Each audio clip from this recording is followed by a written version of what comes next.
अब हम प्रश्नावली 15 चैप्टर प्रायिकता का 7वां सवाल करेंगे।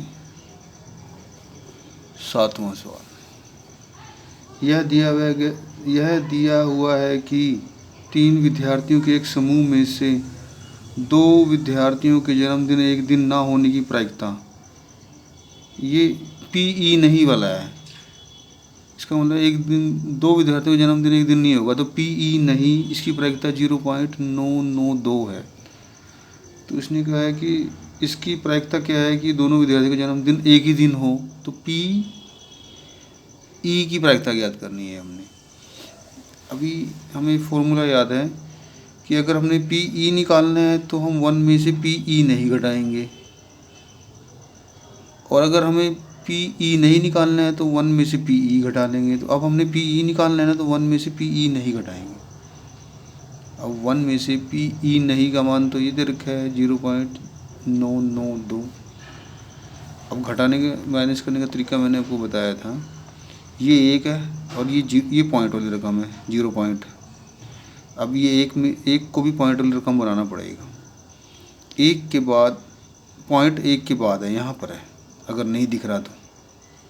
उसके बाद यहाँ पॉइंट के बाद कितने अक्षर हैं? पॉइंट के बाद 3 अक्षर हैं, तो इसमें 3 जीरो लगा लो। अब इसके नीचे ही लिख दो, यहाँ 0, यहाँ पॉइंट, यहाँ 9, 9, तो पूरा मतलब हर अक्षर के नीचे कुछ ना कुछ होना चाहिए। और ये ध्यान रखना पॉइंट की चीज़ में पॉइंट बने। अब हम घटाएंगे, यहाँ 10 में से 2 गए 8, यहाँ 9 रह गए, 9 में से 9 गए 0, यहाँ भी 9 रह गए, 9 में से 9 गए 0, यहाँ रह गया 1, ये पहले पॉइंट लगा लो। यहाँ 1 रह गया, 1 तो 0 रह गया, 0 में से 0 गए 0, तो इसका उत्तर है 0.008। तो ये PE की प्रायिकता आ गई। तो आपको ये सवाल समझ आ गया होगा। अब है 8वां सवाल। एक थैली में 3 लाल और 5 काली गेंद है। एक थैली में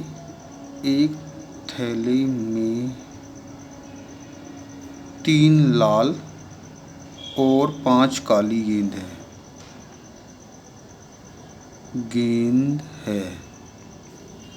इस थैले में से एक गेंद यादृच्छिक निकाली जाती है। यादृच्छिक का मतलब होता है कि बिना पक्षपात पूर्ण, मतलब जैसे हमने धोखा नहीं देना। जब गेंद निकालेंगे हमको नहीं पता कि कौन सी गेंद निकलेगी, इसका मतलब ये होता है यादृच्छिक का मतलब कि उसमें कोई धोखेबाजी नहीं है, कि गेंद नहीं पता कौन सी निकलेगी।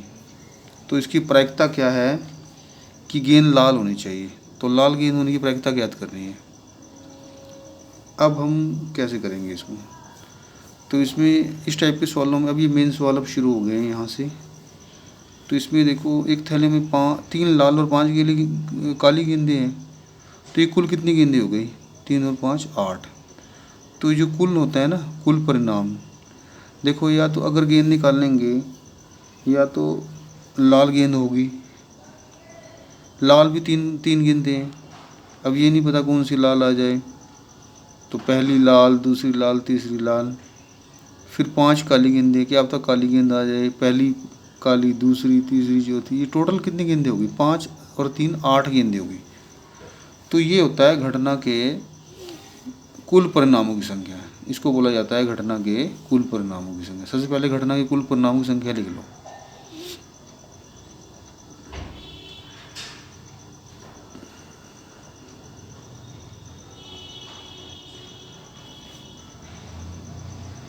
तीन प्लस 5 बराबर 8। 8 है कुल परिणाम, भी इनके सिवा और कुछ नहीं आ सकता। यही या तो लाल गेंद आएगी या काली, लेकिन ये कुल परिणाम है, मतलब कुल जितनी गेंदें हैं उस बैग में वो कुल परिणाम होता है।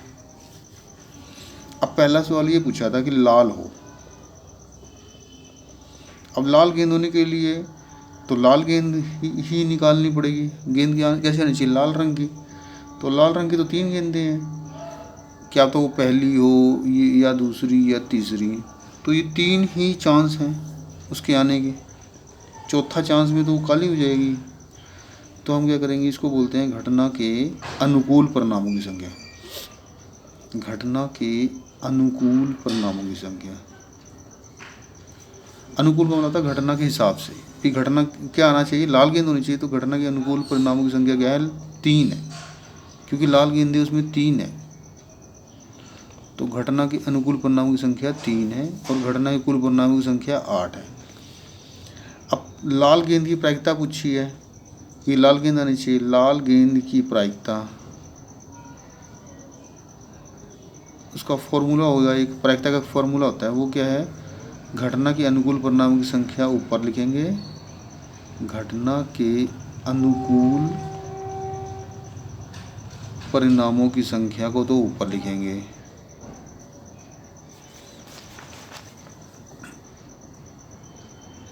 और बटे में क्या लिखेंगे, घटना के कुल परिणामों की संख्या,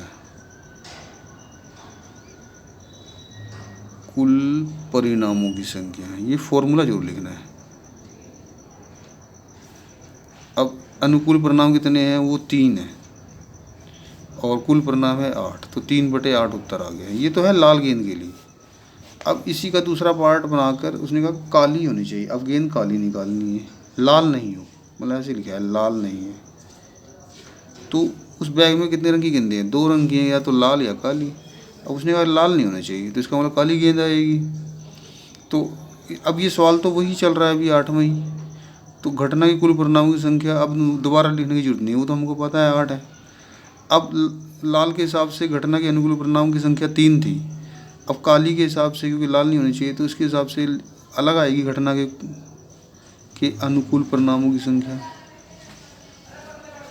परिणामों की संख्या वो अलग आएगी। अब क्योंकि काली गेंद देखनी है, काली गेंद तो 5 है, तो ये काली कोई भी आ सकती है, या तो पहली काली आएगी या दूसरी तीसरी, तो पाँचों की पाँचों लिखनी पड़ेगी यहाँ पर। अब प्रायिकता, लाल नहीं की प्रायिकता लिख लेते हैं, प्रायिकता। अब इसके लिए फार्मूला दोबारा जो लिखने की जरूरत नहीं है, क्योंकि फार्मूला हम एक बार लिख चुके हैं, सवाल तो वही चल रहा है अभी, सवाल ख़त्म नहीं हुआ। तो इसमें क्या था, घटना के कुल परिणामों की संख्या को ऊपर लिखते हैं और घटना के अनुकूल परिणामों की संख्या ऊपर और नीचे कुल परिणाम। अब अनुकूल परिणामों की संख्या तो ये होगी, है 5, ये ऊपर आएगा, नीचे तो कुल परिणाम वही रहेंगे जो शुरू में 8 थे, और दूसरे चांस में भी 8 के 8 ही गेंदे हैं। तो देखो ये हो गया। अब हम सवाल नंबर 9 करते हैं। तो इन सवालों को पहले अच्छी तरह से समझ लेना, फिर करना। एक डिब्बे में 5 लाल कंचे हैं, एक डिब्बे में 5 लाल कंचे, 8 सफ़ेद कंचे और 4 हरे कंचे हैं, हरे कंचे हैं। तो ये बस इस डब्बे में इतने ही कंचे हैं, तो इनको जोड़ के देखो, 5 और 8 13 हो गया, 13 और 4 17 कंचे हो गए तो टोटल। तो ये घटना के कुल परिणामों की संख्या है, जितने डब्बे में कंचे हैं। जैसे अब उस थैले में गेंदे 5 और 3 8 थी, तो 8 तो कुल परिणाम हो गए। ऐसी डब्बे में 5 लाल कंचे, 8 सफ़ेद कंचे और 4 हरे कंचे, इन सबको जोड़ के ना 17 आ गया ना, तो ये घटना के कुल परिणामों की संख्या है। सबसे पहले लिख लिया करो, घटना के कुल परिणामों की संख्या।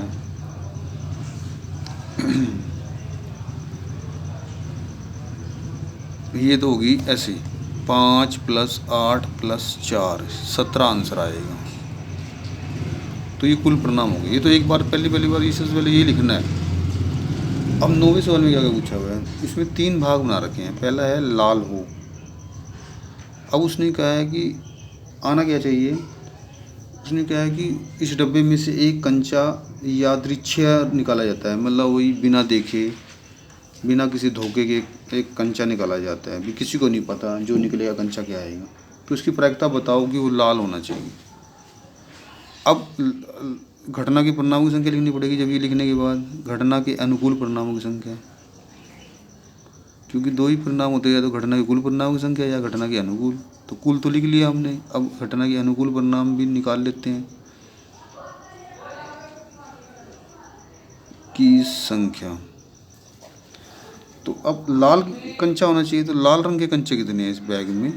इसमें 5 लाल हैं, बाकी तो सफ़ेद और हरे हैं, तो 5 ही है।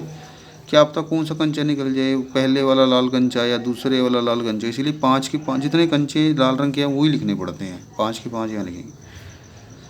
अब प्रायिकता निकालते हैं लाल रंग की, क्योंकि लाल रंग का होना चाहिए, तो ये अनुकूल परिणाम तो ऊपर आएंगे, नीचे कुल परिणाम। अब 5/17 आंसर आएगा, क्योंकि इसका जोड़ 17। तो प्रायिकता क्या होगी?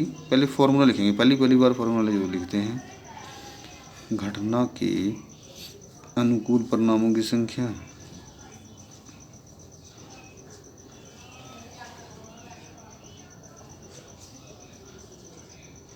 और बटे में घटना के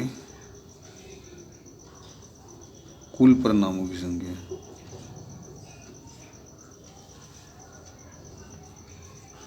अब घटना के अनुकूल परिणाम की संख्या कितनी है? 5 और कुल परिणाम है 17, तो ये आंसर आ गया।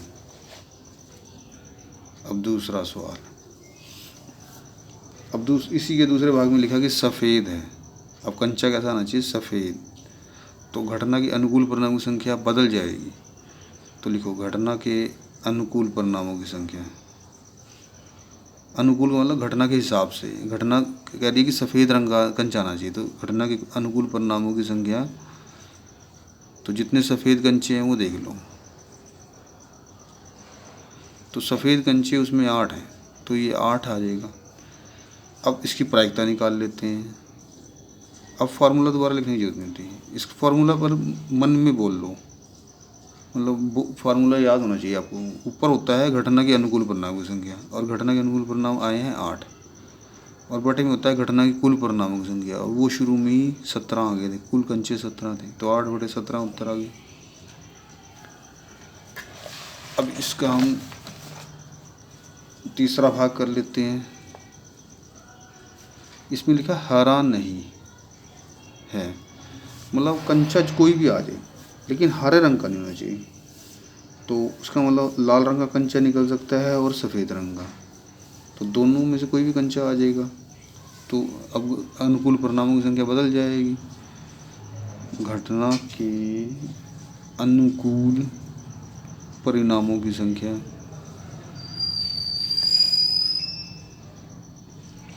अब देखो, अब इसने कहा हरा नहीं होना चाहिए, तो इसका मतलब लाल हो सकता है। लाल तो 5 है, 5 लाल हैं, और सफ़ेद भी हो सकता है, क्योंकि हरा नहीं होना चाहिए, तो 8 सफ़ेद हैं, तो ये कुल तो 13 कंचे हो गई। ये तो अनुकूल परिणामों की संख्या आ गई।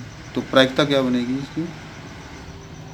प्रायिकता आएगी, ऊपर आता है घटना के अनुकूल परिणामों की संख्या मतलब 13, और नीचे आता है घटना के कुल परिणामों की संख्या मतलब 17, तो ये आंसर है। तो आपको ऐसे सवाल समझ आ रहे हैं। अब हम इसका 9वां सवाल करते हैं, मतलब ये 9वां था, अब 10वां करते हैं। एक पिगी बैंक में, मतलब एक गुल्लक है, देखी होगी, एक पिग के आकार की गुल्लक मिलती है बाज़ार में, तो उसमें 50 पैसे के ना 100 सिक्के हैं, और 1 रुपये के 50 सिक्के हैं, और 2 रुपये के 20 सिक्के हैं, 5 रुपये के 10 सिक्के हैं। तो पहले ये लिख लो, एक पिगी बैंक में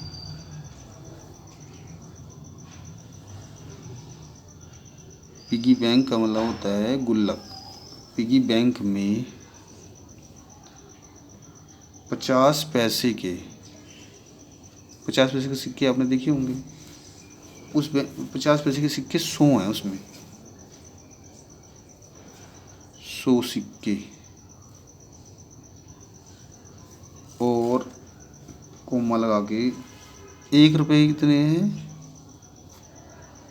1 के 50, 1 रुपये, 1 रुपये पहले लिखते हैं, रुपये 1 के 50 सिक्के, और फिर क्या है? रुपये 2 के 20 सिक्के, और रुपये 5 के 10 सिक्के, रुपये 5 के 10 सिक्के। अब पहले सिक्के जोड़ लो कितने हैं ये। सिक्के हो गए 100, तो ये हैं 50 पैसे के 100, फिर 50 है 150 हो गए, और फिर 20 170 हो गए, और फिर 10 ये हो गए 180 सिक्के हैं। कुल 180 सिक्के हैं, जिसमें 50 पैसे के 100 सिक्के हैं, 1 रुपये के 50 सिक्के हैं, 2 रुपये के 20 सिक्के हैं, 5 रुपये के 10 सिक्के हैं। कुल कितने सिक्के हैं? 180।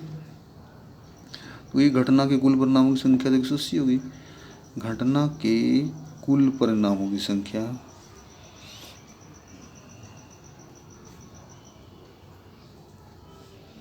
वो हो गई 180, क्योंकि मैंने इन सारे सिक्कों को जोड़ लिया, इनकी संख्या को।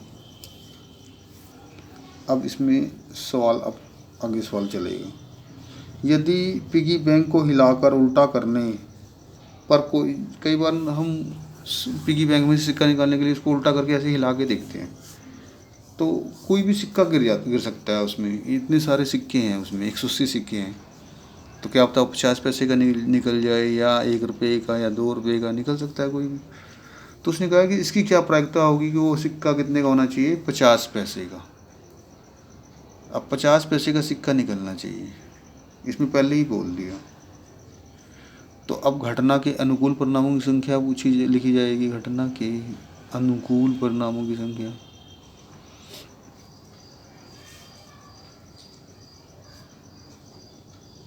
तो अब 50 पैसे के सिक्के के कितने सिक्के हैं उसमें? 100 हैं, तो घटना के अनुकूल परिणामों की संख्या 100 मानी जाएगी, क्योंकि 50 पैसे का सिक्का ही गिरना चाहिए। अब प्रायिकता, अब फॉर्मूला लिखना पड़ेगा। प्रायिकता बराबर होता है घटना के अनुकूल परिणामों की संख्या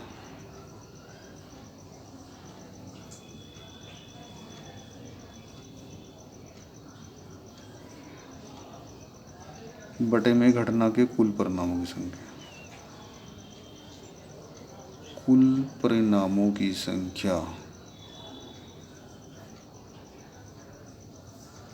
तो अनुकूल परिणाम 100 हैं और कुल परिणाम 180 थे, तो ये आ जाएगा। अब इसको हम काट भी सकते हैं अगर ये कटता है तो। सबसे पहले हम एक जीरो से एक जीरो काटते हैं। नीचे एक जीरो दिख रही है और ऊपर भी एक जीरो, तो ऊपर ये एक जीरो कट गई, 10 रह गया, नीचे 18 रह गया। अब ये 2 पे कट रहे हैं दोनों, 2 पंजे 10, 2 में 18, तो हम 5/9 लिख सकते हैं इसकी जगह। तो अगर वो कटता है तो ज़रूर काट दो। अब दूसरा भाग इसी का, 5 रुपये का सिक्का नहीं होगा, रुपये 5 का नहीं होगा, मतलब रुपये 5 को छोड़ के कोई भी सिक्का आ सकता है। इसका मतलब 50 पैसे का सिक्का भी हो सकता है, 1 रुपये का भी, और 2 रुपये का। इन सभी सिक्कों को जोड़ लो। 50 पैसे के 100 सिक्के हैं, क्या पता कौन सा सिक्का आ जाए, तो 100 आएगा एक तो, और प्लस 1 रुपये के 50 सिक्के हैं, तो 100 और 50 150, और 2 रुपये के 20 सिक्के हैं। इनमें से कोई भी सिक्का आ सकता है, तो सबके आने की चांस बराबर है, तो 170 सिक्कों में से कोई भी आ जाएगा। तो घटना के अनुकूल परिणाम कितने होंगे? 170।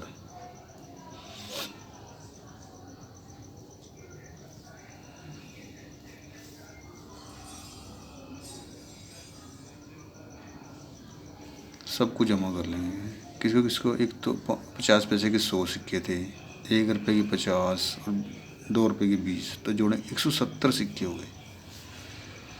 अब प्रायिकता में अब फार्मूला लिखने की जरूरत नहीं। घटना के अनुकूल परिणामों की संख्या तो 170 है और कुल परिणाम 180 थे, तो ये ऐसे। अब पहले जीरो से एक जीरो कट गई, ऊपर 17 रह गया, नीचे 18। अब ये कट नहीं रहा, तो यही आंसर है किसी पहाड़े पे। तो अगर ये सवाल आपको समझ आ रहे हैं तो मेरी वीडियो को ज़रूर शेयर, लाइक और सब्सक्राइब करें, और अपने दोस्तों को भी शेयर करें। Thank you so much.